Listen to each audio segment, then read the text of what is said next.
বাংলাদেশের নতুন মন্ত্রিসভার শপথ গ্রহণ অনুষ্ঠান হতে যাচ্ছে 17 ফেব্রুয়ারি। এদিন প্রধানমন্ত্রী হিসেবে শপথ নেবেন বিএনপির চেয়ারপারসন তারেক রহমান, মন্ত্রিসভার সদস্য এবং ত্রয়োদশ জাতীয় সংসদের নির্বাচিত সদস্যরা। জাতীয় সংসদ ভবনের দক্ষিণ প্লাজায় শপথ অনুষ্ঠান আয়োজনের প্রস্তুতি চলছে। শপথ পড়াবেন রাষ্ট্রপতি মোহাম্মদ শাহাবুদ্দিন। সেখানে উপস্থিত থাকবেন দেশি বিদেশি প্রায় 1200 জন অতিথি।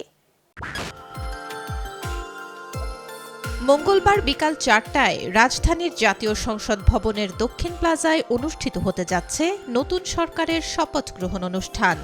শপথ অনুষ্ঠানকে ঘিরে চলছে শেষ সময়ের প্রস্তুতি। অনুষ্ঠানে প্রায় 1200 জন দেশি বিদেশি অতিথির উপস্থিতি নিশ্চিত করেছে বাংলাদেশ জাতীয়তাবাদী দল বিএনপি। এক প্রেস বিজ্ঞপ্তিতে বিএনপি জানায়, অনুষ্ঠানে প্রায় 1200 দেশি বিদেশি অতিথি উপস্থিত থাকবেন। আমন্ত্রিত বিদেশি অতিথিদের মধ্যে রয়েছেন ভুটানের প্রধানমন্ত্রী শেরিং টোবগে, ভারতের লোকসভার স্পিকার ওম বিড়লা, পাকিস্তানের পরিকল্পনা মন্ত্রী আহসান ইকবাল এবং মালদ্বীপের প্রেসিডেন্ট মোহাম্মদ মইজ্জু।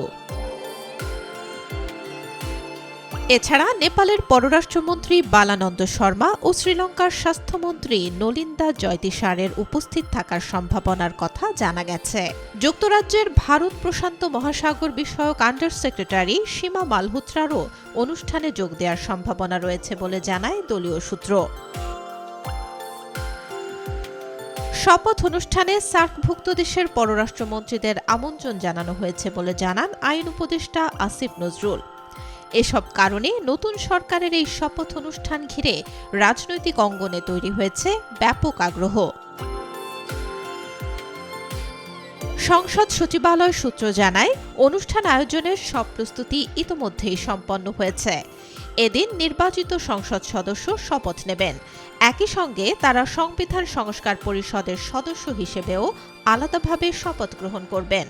বাংলাদেশের রাষ্ট্রপতি মোহাম্মদ শাহাবুদ্দিন নতুন মন্ত্রিসভার সদস্যদের শপথ বাক্য পাঠ করাতে পারেন।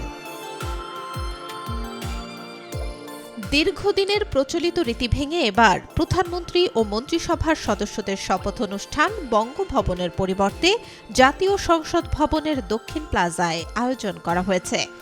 শুক্রবার রাতে নির্বাচন কমিশন ত্রয়োদশ জাতীয় সংসদ নির্বাচনে 299টি আসনের মধ্যে 297টির গেজেট প্রকাশ করেছে। এই নির্বাচনে তারেক রহমানের নেতৃত্বে বিএনপি 209টি আসনে জয়লাভ করে নিরঙ্কুশ সংখ্যাগরিষ্ঠতা অর্জন করেছে। Desk report, B news 24।